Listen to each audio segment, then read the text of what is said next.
You know, if you were to follow a busy doctor as he makes his daily round of calls, you'd find yourself having a mighty busy time keeping up with him. Time out for many men of medicine usually means just long enough to enjoy a cigarette. And because they know what a pleasure it is to smoke a mild, good-tasting cigarette, they're particular about the brand they choose. In a repeated national survey, doctors in all branches of medicine, doctors in all parts of the country were asked, "What cigarette do you smoke, doctor?" Once again, the brand named most was Camel. Yes, according to this repeated nationwide survey, more doctors smoke Camels than any other cigarette. Why not change to Camels for the next 30 days and see what a difference it makes in your smoking enjoyment? See how Camels agree with your throat. See how mild and good-tasting a cigarette can be. Say, doctor, what cigarette do you smoke? Good evening, Source Nation. This is Dr. Samori Swygert signing in for the Pendulum. Once again, I want to wish you a very happy new year. Wishing you great blessings in health, family, love, career, success, spiritual progress, and accomplishment of your dreams. Still wishing you a happy new year because we're only in January. A lot of big things are coming around the corner. We have President-elect setting up for inauguration this Friday. So a lot of things are going down. So we're going to have some real conversation and dialogue this evening. And before we do all of that, get your coffee, get your wine, get your water. You can turn your water into wine, and don't forget to pass me my shoehorn because I'm always putting my foot all up in the night's topics. Make sure you share the link with your friends on your Facebook, Twitter, and other social media platforms. Okay? Now, I am your host, Dr. Samori Swygert, a.k.a. Doc Swag, and I want to welcome you to my show. It's called The Pendulum. Now, a pendulum is an apparatus that people associate with a clock. It helps gauge time and space. It traverses through time in a constant backward and forward motion, retrograde to anterograde. And this is what we'll be doing throughout my show as we engage in topics. We have to connect the dots of the past, present, and future. And this show is designed to encourage the 4Ds, debate, dialogue, discussion, and discourse. So gather your friends and family as we prepare to travel from past to present and just have discussions on future implications and projections with the correlation to African Americans, from the world to the White House to the hood and everything good. The pendulum is swinging your way. Now, tonight's topic. Let's really get into this. This is very important. We're going to be talking about food security, and we're going to be talking about the environmental insults that are occurring. I've been looking around, and I've been doing this for a minute. I've been looking at the things that have been happening behavioral-wise, developmental-wise, neurological-wise. We look at our endocrine systems, and there are a lot of things happening, but we have to connect the dots. We must be methodical in our analysis. You look around, you see strokes and heart attacks and diabetes and things of that nature. But we're going to get into that. We're going to discuss how our food plays a part in this, how corporations play a part in this, how the government plays a part in this, and what we need to look out for. We must be vigilant stewards. We must control what's happening with our bodies. And as I stated earlier, we're going to be talking about food security, the integrity of our food, the source and origins of our food, environmental insults that are affecting us. So we're going to jump right into this. I cooked up a nice little litany of things that I had in my archives, and I have to go through this with you and share with you. I always encourage you to have pen and paper out when I'm giving you this information, that we can always go back and do some independent research for yourself and not rely on me as if I am telling you falsehoods or truths. It should be for yourself. So with that being said, what we're seeing is a skyrocketing trend in behavioral, developmental, and neurological disorders. We're seeing the rise of early and premature deaths of children, teens, and young adults.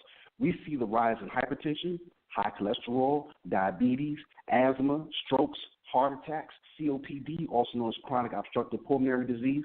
We're seeing more black women being diagnosed with lupus and multiple sclerosis. Hello. We're seeing the rise of autism, ADHD, bipolar disorders, OCD, depression, fibroids. We have reproductive cancers, testicular cancer in men, prostate cancer in men, uterine cancer, cervical cancer, ovarian cancer, breast cancer. All this stuff is on an incline. They are increasing. We're seeing our young girls entering pubescent maturation earlier and earlier. I have a friend, I'm not naming any names, of course, but I have a friend talking about her daughter in elementary school and already going through puberty changes way before the expected time. And so that, that was kind of troubling to her. It was disturbing. Now, this makes me ponder the question of what's happening with our society on a nutritional level and an environmental level. How has the integrity of our food supply become compromised?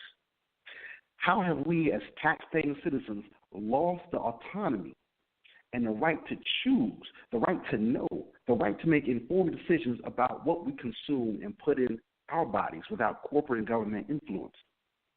Who gets to decide that I don't need to know what's inside the food that I'm eating, what I'm purchasing, what my hard-earned tax dollars, when I'm purchasing this to feed myself and feed my children, you're telling us we don't need to know what's really inside this food.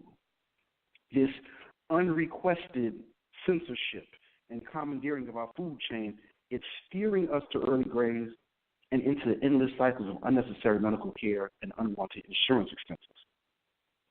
Lastly, a few years ago, it all came crashing down for me. This is where it all brought it to a head.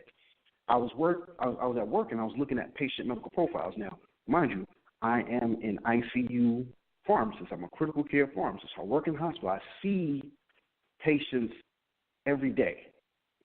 And you start seeing this recurrent, repetitive diagnosis. And so, as an ICU pharmacist, it's something completely different. It is no way close to your Rite Aid, your CVS, and Walgreens, things like that. We work hand in hand, shoulder to shoulder with the doctors, nurses, respiratory therapists, and other healthcare practitioners. And we try to come up with a drug regimen that is tailor-made for that specific patient and their conditions. Now, I'm seeing all of these young people, young, coming down with diseases that you wouldn't think at such a young age. And it forced me to do deep analysis. What are the contributing agents? What are the causative agents? What's triggering these conditions, these diseases, these syndromes, morbidities, mortalities? It's like this generation is just, each generation appears to get sicker and more sick. And then it's like from there, the more I started asking myself, my eyes and my ears were set on fire. I started watching more, reading more news, watching more news, reading more and more, collecting more articles. And then when I started looking at everything in totality, the summation of all of the articles that I was cataloging, it was like this aha moment. And you can only conclude that between corporate greed to cut corners to save money, to lax in the scrutiny of government agencies over food manufacturing processes, and if you may want to say there's some nefarious agenda combined, it's like guinea pigs left at the mercy of our slaughterers. So let's get into this. I've really chefed up a good menu. No more need for me talking. Let's talk about these things. How many of you remember I believe it was the beginning of last year, where Kraft Foods, they had their own line of Parmesan cheese. But what they were doing was they were taking fine shavings of wood and they were mixing that into the Parmesan cheese. So when you purchase your Parmesan cheese at the grocery store, it looked like a big, bottle of Parmesan cheese. Half of that was cheese, half of that was wood shavings in there. Make sure you Google that. And so there was a lawsuit on that. And so you ask yourself, what type of moral character do you have that you would remove what you say you claim that you're selling, and you're going to throw wood in there and feed it to us? Children going to eat this? This is what I'm talking about. So then you wonder, Where are these conditions coming from? Let's move past that. Chipotle. How many of y'all remember Chipotle? They had to revamp their whole operation last year because they had multi-state outbreaks of salmonella, E. coli, and the norovirus in their food supply. And so you're like, how are you getting salmonella and E. coli and the norovirus inside your foods? We're gonna talk about that a little later as we go down. But they had to revamp their whole situation. How many of you are familiar with Bluebell ice cream? I know Bluebell ice cream is very big in the South. Once you cross that Mason-Dixon line, Bluebell ice cream is a big thing. My grandma and so always have some in the freezer. But they'd have to recall thousands of gallons of Bluebell ice cream because it was tainted with listeria. The name of the bacteria is Listeria monocytogenes. This is how you can tell that something is going wrong. It's these massive and frequent recalls of food. We then had all these recalls of blueberries, spinach. You had recalls on tomatoes, recalls on peanut butter, and it's all Listeria, Salmonella, Legionella, and E. coli. This type of stuff, if I could rewind it back to when I was a young boy, I'm sure there were recalls, and I'm sure there were some contaminants, but never, ever in my life have I seen it to this extent and this frequent. It's like almost every month this type of stuff is just happening. And so it's gotten to the point now that FDA has to ramp up their hiring of employees so they can actually go out and really survey the manufacturers and do these tests and make sure that the integrity of the food is what it's supposed to be.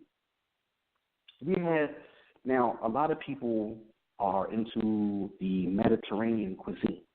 You know, a lot of people's Mediterranean diet is supposed to be good for your heart. You know, you have like the olives and olive oil and things of that nature. Hummus. Hummus is a big staple in Mediterranean food diets. And so Sabra Hummus, Sabra, it's a company. And they're sold in Costco. It's sold in, I think, Trader Joe's, maybe even Whole Foods. Their hummus, they had to recall thousands of pounds of hummus because what? That was tainted with listeria. Okay? So we're talking about food recalls based off of bacterial contamination. But let's move away from that. This whole conversation tonight is due to I'm trying to enlighten you if you don't know. If you do know, it's just to remind you and reinforce. And it's to stimulate you to do research. Now, we're going to move along. We're going to talk about our water supply.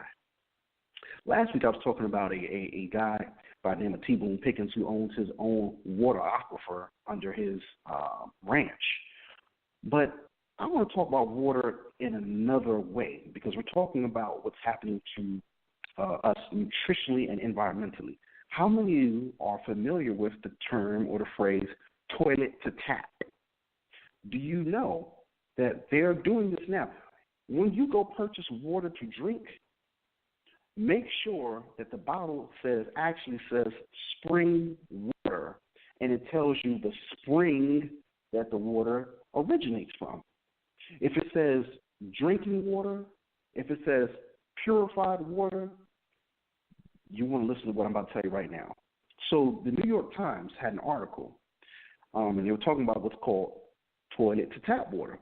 And so it's this dynamic where they are recycling wastewater, sewer water, wastewater, literally water from your toilets, water from your washing machines, water from your dishwasher machines, water from showers. Just this water here that ends up in the same sewage They're putting it through a 4-part process. It's called microfiltration. That's one step. It then undergoes reverse osmosis. It then undergoes ultraviolet radiation. And then they wipe it with hydrogen peroxide. And then they bottle it up and they sell this. Okay? That is not spring water. These are two totally different classes of water, and they are very specific when they label their bottles. So if it doesn't say spring water, you may want to think twice. Now, they say that this whole process, this 4-part process, is foolproof. It removes harmful metals and elements and parasites and bacteria and fungus and viruses and all that other stuff. My thing is this. If I have the option to choose, I don't want any parts of that, right? But now here's the thing. Remember, it was just 2 or 3 minutes ago when I was telling you, where's all this outbreaks of food recalls? Because you have this E. coli and Legionella and Salmonella and Listeria all over spinach and blueberries, because one of the things that they're doing is much of this toilet to tap water, they are using it as irrigation water on crops. So the water that holds the crop goes through this 4-part process and then gets sprayed on much of the crops out there. This is what I believe. Now, this is why I say I believe. I'm not out there running my own independent test, but to me it only makes sense. You have to guarantee that you have somebody that is regularly, routinely checking all those filters to make sure none of them are out of date. They're not ruined, they're not broken, they're not malfunctioning. All it takes is one thing to malfunction, and you could have a full-blown crisis on your hands. This stuff is getting sprayed on crops.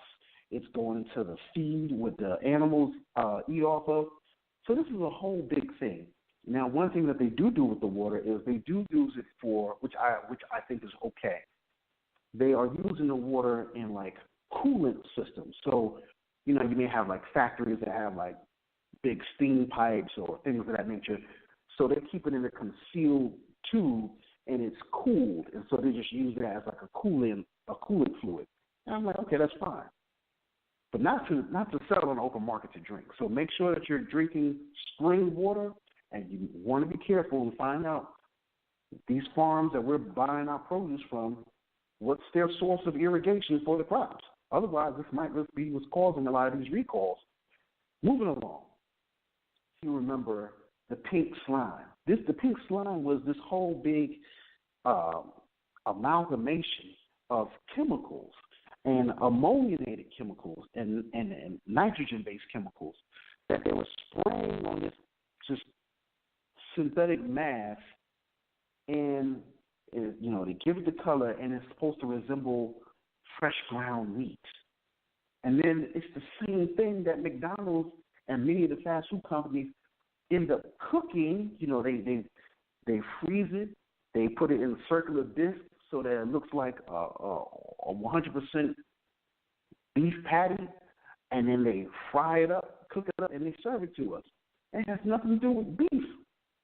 It's chemical compounds, pink slime.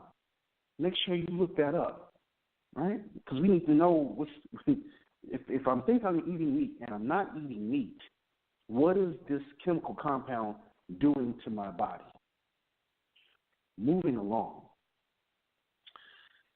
Facebook and YouTube, I really hope everybody was paying attention. It was probably about 2 weeks ago. This stuff was circulating around. But it showed this, it looked like a factory warehouse, and it had these Asian workers in there. And what they were doing was they were creating fake rice, okay?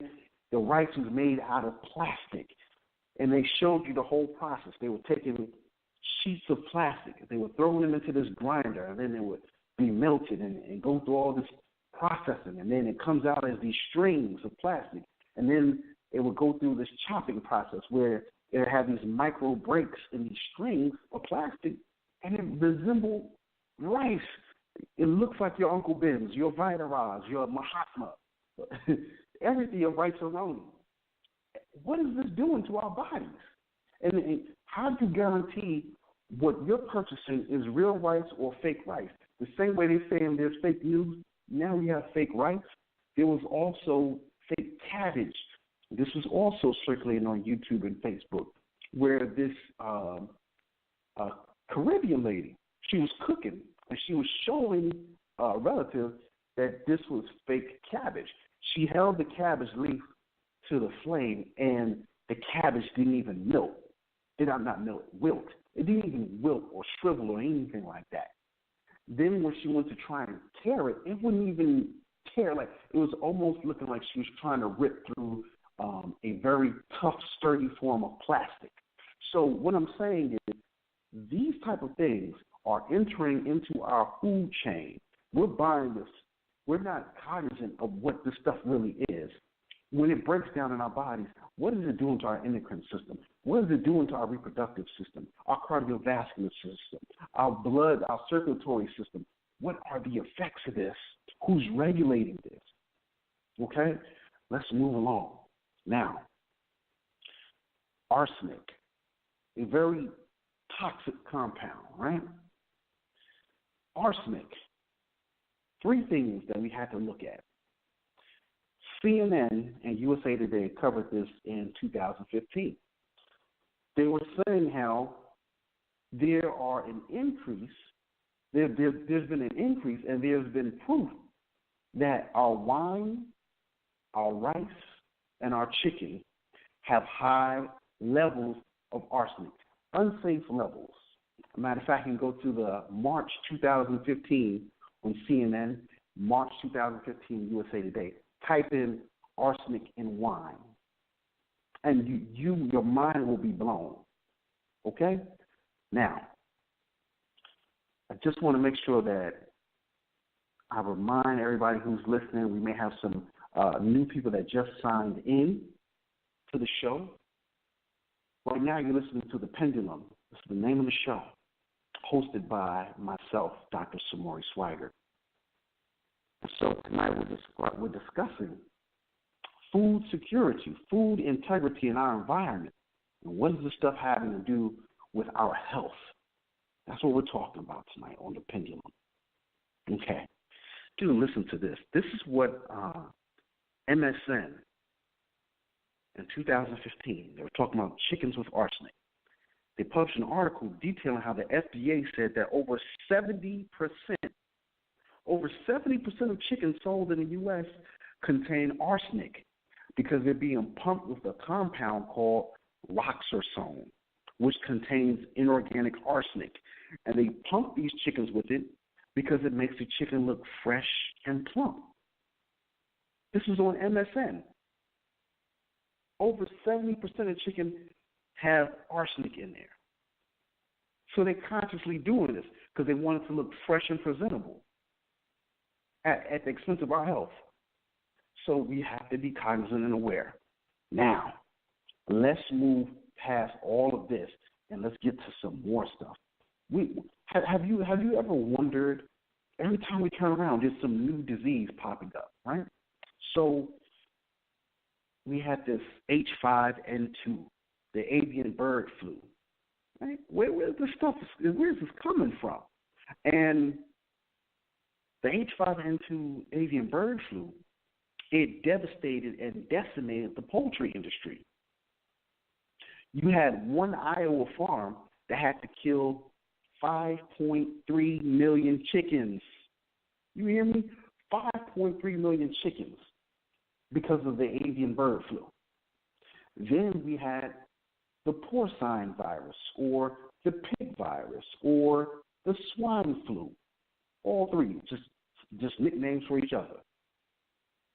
When that spread through the pig industry, the pork industry, the New York Times reported that they had to slaughter 1.3 million piglets on one farm. This is serious. This is serious. So that's that. Now, the other thing that I want to talk about is this. Remember, Eat fresh Subway. You had Jared, the guy that got thrown in jail for sexually molesting the little girls, the children, and he was like the big model for Subway sandwiches. Well, aside from Jared, there was another big scandal with Subway sandwiches. Subway sandwiches was using a dough softener. So you get you a foot long, or buy two and get the all the different deals they had.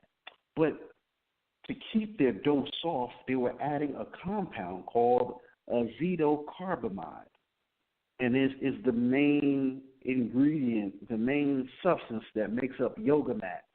So when you think of yoga mats and how sturdy and resilient yoga mats are, you have to ask yourself, when I'm eating these Subway sandwiches, does this stuff really degrade fully? Or is this stuff starting to actually just coat and cover my intestinal wall? But we don't know. They don't disclose this information to us. So we have to think about these things. The other thing I want to talk about is, if this is another thing that I noticed when evaluating patient profiles, the rise of gluten allergies.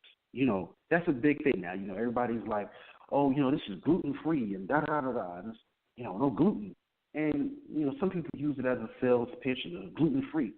But when I was growing up, and I mean, you can call it ignorance, but I don't remember this many people having gluten allergies. Like, has something changed? Why is everybody coming out with gluten allergies? Or is this genetically engineering, genetically modifying?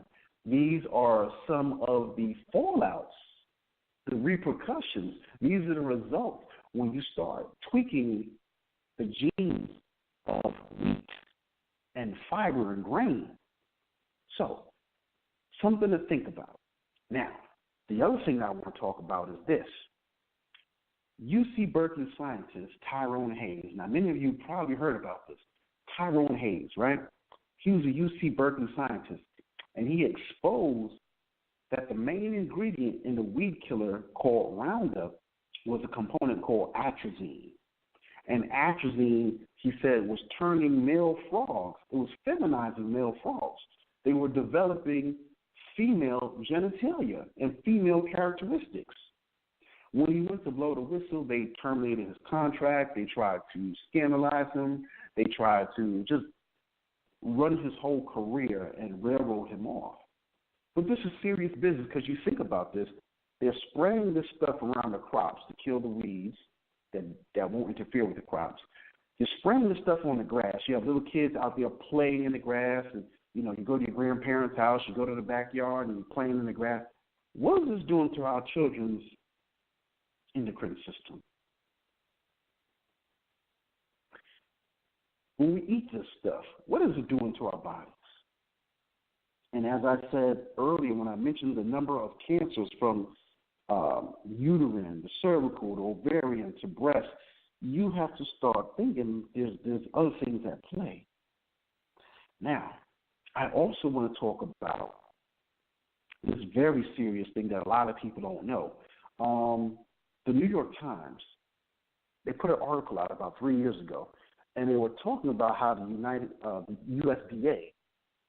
USDA approved one of the two components that make up Agent Orange. Now, you remember Agent Orange was used in Vietnam, and it's a defoliant, meaning that they spray this stuff on the forest canopy and the trees and the jungle, and it eats away all of the leaves and everything. And they spray this stuff over the jungles and the forests of Vietnam so they can get a clear picture of what's below the trees from up top.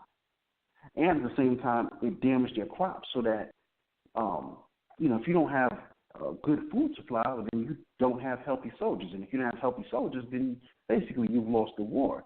So the United States was spraying this Agent Orange all over Vietnam. And the people of Vietnam, they, for generations, side effects of Agent Orange. It caused crippling physiological abnormalities for generations.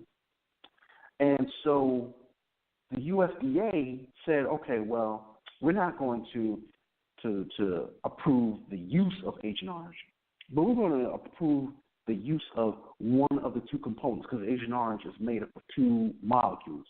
Well, we're going to approve the use of one because of the crops. The weeds have become so resistant in the United States around the crops that nothing else killed them. So we're going to use the next step. We're going to use one of the two components of Agent Orange, and we're going to spray that on there. So the USDA approved that. But how many of y'all heard about that? It was in the New York Times, though. And so then you think about that, like, well, when they start spraying the stuff on crops and you get wind gusts and the wind blows, or this stuff seeps into your groundwater and crop water, or, seeps into the cattle feed and the livestock, what's happening here, right? Okay, let's move on from there, because we're going through this. Another thing that I want to talk about that we have to be cognizant of, these designer drugs that are out on the street. If you're listening and you have children, you want to make sure that you really talk to them about drug use and drug abuse, because you have these synthetic designer drugs out here that are not being made by inner city black and brown youth. These things are cooked up in a lab. You have this K2 being used, you have spice, you have ecstasy, you have bath salts, you have crocodile. You have to ask, what are the origins of this stuff? The same way that they say, oh, well, inner city urban black and brown youth, for some reason or other, they're not able to meet the educational scholastic standards across the nation. Okay, well, if they're not doing that, then don't tell me that they're in a laboratory and they know how to do SN1 reactions, SN2 reactions. They know racemic mixtures and enantiomers and how to conduct reactions based on certain catalysts and certain temperatures and melting points, and they know the atomic weight and how this reacts. Trust me, I had enough biology, chemistry, biochemistry to know this type of stuff is complex. This type of stuff is definitely made through scientific laboratories.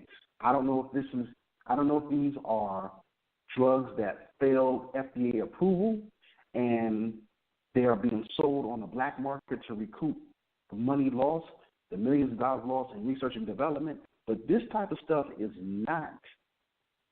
This is made in the laboratory, and you want to make sure that you keep your kids away from this type of stuff because it is frying their brains. It is giving them this superhuman strength where they're harming themselves, they're harming other people, and it's putting them in interactions and engagement with law enforcement where they're forced to use lethal force. Your child will end up being killed because nobody feels that they can control them because they're on these drugs. So that's another thing. Moving along from designer drugs, let's talk about these viruses now. We had the West Nile virus. We had the chikungunya virus in the Caribbean. We had the Ebola virus outbreak. We had the SARS virus. We had the MERS virus. We had the polio outbreak again. We got the Zika virus. Now, some of this stuff has been in existence for a while. The West Nile virus is not necessarily new. It's transferred by the Aedes aegypti mosquito, but this causes, an inflammatory condition of the brain known as encephalitis. You have the chikungunya virus, which is transmitted by the same mosquito, but the chikungunya virus causes bone-breaking pain to the point where it's like people are saying that they just want to die because the joint pain is so painful, and this is circulating throughout the Caribbean. Then we have the Ebola virus. Now, the Ebola has been around for a minute. You had the Ebola virus outbreak in Zaire, Africa, around the 1960s, but then we just had that recent outbreak in Northwest Africa, I believe it was 2014, 2015, right? We had the SARS virus, and that broke out in Asia. You had the MERS virus, which is the Middle Eastern Respiratory virus, And that plagued a lot of the Middle Eastern Muslim nations now. And then the polio virus, what is interesting about this is, now the polio virus, that had an outbreak in India, and it had an outbreak in the Middle East also. But remember, polio was to be eradicated. But one thing that I encourage you to do, go to the New York Times. They have an article where it says that scientists have resynthesized the polio virus to prove that they could do it, and they did it. And that's the thing that we have to be careful about. So we have these scientists that are trying to make history in X, Y, and Z, but then they have the potential to create a catastrophic event globally. You know, and this type of stuff gets shipped around, and you know, this is it's bad. We also had you can type in this too. They had containers of anthrax that were shipped to the wrong place, according to the CDC. And then the Zika virus, what's bad about this is that it causes a permanent neurological abnormality called microcephaly, where the brain doesn't develop to its normal size and normal function. So you're having these generations of kids that will never be normal, permanently crippled because of this virus. But we have to ask, where are all these viruses coming from? What's their origin? You know, I don't have the answer. You know, I can throw my conspiracy theory hat, but I'm not going to do that because I'm not going to take you down that pathway. But the question to ask is how and why. We have to do our research. Okay? Now, we also, like I said, we're talking about the rise in ADHD, the rise in schizophrenia diagnosis, the rise in autism diagnosis, bipolarism, OCD, depression. Why are these conditions surging and trending like this? Right? We're going to get to that.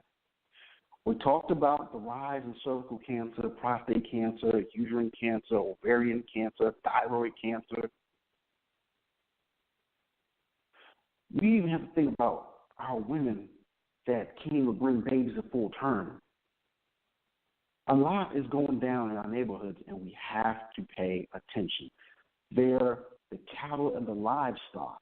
You can go to NPR, and they have a good article where they're talking about how the cattle and the livestock are being pumped with antibiotics, vaccines, and growth hormones. And what is this doing to our endocrine system? Something to think about. The other thing I want to talk about is what we call the DARK Act. Now, President Obama signed this in, and the DARK Act basically says food manufacturers do not have to label or disclose that their food products contain GMO foods, right? We're taking away your right to know, and other things that could be inside there. The other thing, when we talk about GMO, is that there's a company called Aqua Bounty. Everybody wants to eat healthy. You know, I'm starting to eat healthy. I'm eating fish now, salmon. Salmon is supposed to be good for your cholesterol and everything. It gets your omega-3s. But then you have a company called Aqua Bounty that has GMO salmon. They're taking the genes of an eel and they're inserting into the salmon so that it grows faster and bigger. Okay? So check that out. It's called Aqua Bounty. That's the company. And they're making GMO salmon. Now, the other thing I want to talk about, the citrus psyllid disease. A lot of people don't remember that, but this was an outbreak in the Florida orange groves. Okay? And what happened was this citrus psyllid, it infested all the orange trees, and it was like a whole harvest that was destroyed. So what happened? Many of the Florida orange grove growers, they reached out to the biotech companies saying, look, we need to have genetically modified oranges. We need recombinant DNA technology. And a lot of them are taking genes from a pig to insert into the oranges to make them resistant to the citrus psyllid disease. That's in the New York Times article also. Check that out. Go to the New York Times, type in citrus psyllid disease, right? The other thing, as we talk about, we live in the urban cities. The New York Times, it was a March for April 2015 article, and they were talking about how air pollution is raising the risk of people having strokes. So you think of the inner cities that we're in. People are outside walking. They encourage us to be fit. Get out and run. Get out. And so we're running and we're breathing this stuff in at a rapid pace. But at the same time, as we try to do, and as we try to be more healthy, we're now putting ourselves at risk for strokes because of the air pollution. So this is the things that I'm talking about. Let's talk about some more environmental things. 2014, Duke Energy in North Carolina, they spilled tens of thousands of tons of coal ash into the Dan River. It was estimated 27 million gallons of coal ash. And you have to ask, what is coal ash? I'm going to tell you what coal ash is. Coal ash is composed of lead, arsenic, mercury, aluminum, cadmium, and cobalt. So you had 27 million gallons of that inside of the Duke River. Just completely damaged the aquatic wildlife, the groundwater, and what people would drink. That was Duke Energy in 2014 in the Dan River. Read about that. We had the BP oil spill in the Gulf. We have Fukushima radiation that is still leaking from Japan all the way to the West Coast, from the Pacific. And this was in 2011. They said millions of tons of radioactive waste was released, right? Furthermore, on environmental, we can't forget about our people in Flint, Michigan, where we have that water crisis. Still, no real thing, no real plan. We haven't seen any real infrastructure really been put into play to provide the people of Flint, the citizens of Flint, viable, healthy drinking water, bathing water. And the thing, it's full of lead, and the thing that a lot of people understand is the neurological defects of lead poisoning. It's the same, it resembles the same effects of ADHD. And these people are going to have this for life. The other thing I want to talk to you about, research this. In West Virginia, there was a chemical spill into what's called the Elk River, ELK River. 300,000 people in that West Virginia town, they couldn't even drink water because they had a spill from one of the industrial manufacturers out there, and it was leaking what's called 4-methylcyclohexane methanol. All that leached into the water. So they had to do all this cleanup and get people to bring in water and everything. So, this is major stuff, right? Now, hold one second. Let me just check in the chat room, see if I have anything here. Yeah, GMOs are probably definitely a depopulation. I have a lot to say on that. Maybe I'll do a conspiracy theory show. So that was something that was brought up in the chat room. The other thing that I would like to talk about is this. Here's another thing. Because remember, the pendulum, it goes from the back, it goes to the current, it goes to the future. Now, let's go into the future bag real quick because we're going to get ready to wrap up the show soon, right? The future. How many of you all, I hope you have your pen and paper out. I hope you have your fingers on the keyboard. How many of you have heard about the Svalbard Seed Repository? I'm going to spell it for you. SVALBARD, the Svalbard Seed Repository. And this is in Norway. It's reinforced in a mountain. This is in a facility that's like encased in a mountain in iron. And inside this seed repository, they have over 800,000 seeds, original seeds, not GMO, the original seeds, the heirloom seeds. And they say this is a doomsday vault. And they've had people go all around the world to all the countries, getting all these original seeds for all the different plants, all the different flowers, all the different vegetation and produce they consume. And they are hoarding this stuff, cataloging this stuff, right? Keeping this in this vault, highly secured, right? And this is sponsored by people like Bill and Melinda Gates. It's ran by a trust. It's called the Global Diversity Trust and the Norwegian government. It has 21,000 strains of marijuana in there, and they're constantly getting more. It's probably over 1 million different seeds. So the Svalbard Seed Repository. So this is something you want to think about in the future. They're saying that we have constructed this in case there is some nuclear fallout, some natural disaster, some major earthquake. We have the backups. We have the backup. We have the hard drive of all the seeds in the world. But yet, every time we turn around, they're feeding us GMOs and they tell us that it's safe. This is the future. The pendulum just swung to the future. Do you see that? Something to think about. Please research that. And lastly, I'm going to drop it on you too. We're going to keep it in the future. I encourage you to look up this. There's something called the Global Water Summit.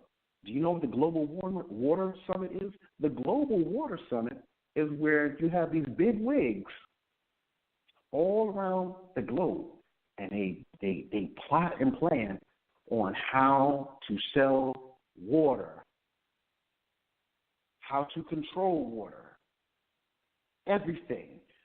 If you want to look, just go to Google, type in the Global Water Summit. I think the website is www.watermeetsmoney.com. And you will be amazed, okay? This is what they're doing in the future. They have mutual funds on water infrastructure. So it's not a game out here. It is not a game out here. And lastly, they have a Harvard study that Times Magazine and I think New York Times and CBS were talking about how the pesticides that we spray on our fruit, that they spray on our fruit, it causes the sperm of humans. So us males, it decreases the amount of sperm that we have available, and it weakens it, and it causes it to deform. So we have to be careful. The solutions is only this. The only thing I can say about solutions is we have to get land. This is what I was talking about last week. We have to get land, get our own crops, where we can grow our food, we can have our wells, so we can get the proper nutrition that we need. Because everything that's being sold to us right now, it's either fake or it's harming us. And we have to get control of our bodies, our children's bodies. They deserve a right to life. So that's it. I'm going to get ready to wrap up right now. Once again, I have to give a special thank you to you for tuning in tonight. Hope you had a good time. Now, if you want to hit me, you can hit me on Twitter. My Twitter handle is @DocSwag06, DOCSWAGG06. My website is www.blackladder.net. Black like the color, ladder like the device you climb, .net. It is not a .com, it is a .net. You can tune into my Facebook fan page. It is Source Radio Network, The Pendulum. I also have another one. It is 2MASC, and it stands for 2 Minutes Anthem Change. You can go to YouTube, and you can type my name in, Samori, Samori, Swygert, Swygert, and you'll see a lot of engaging videos on several topics. And lastly, I encourage you to check out my CD. It's on iTunes, Amazon, Google Play, and CD Baby. It is entitled Porn. No, it is not what you think it is. Porn stands for Poetry, Oration, Rhythm, and Narratives. PORN. Poetry, Oration, Rhythm, and Narratives. And it is a tastefully, classy, but sensually sophisticated album where we do poetry and we have real instruments, live trumpet, live saxophone, live keyboard and piano, drums, and I'm a poet also, and I really stick it to you for 17 tracks. Definitely want to have your lover with you, have your glass of wine, and just relax and check that out. So The name of that album is called Porn, Poetry, Oration, Rhythm, and Narrative. It was an Amazon bestseller 4 times. Actually, in the Quiet Storm category, it peaked at number 1 4 times, and it pushed Marvin Gaye's album, Hear My Dear, to number 2. So it did that twice, and it's been a bestseller, number 1 4 times. So you definitely want to check it out. I also have an audio book, and that's called Speak On It, Mandatory Conversations for Black America. So that is it. Dr. Samori Swygert signing out for the Pendulum for Source Radio Network. I hope you had fun. I hope you enjoyed. I hope you learned something. I hope you're enlightened. Hopefully you will share this information with somebody else and make some type of actions based off of this. Have a good night. Peace.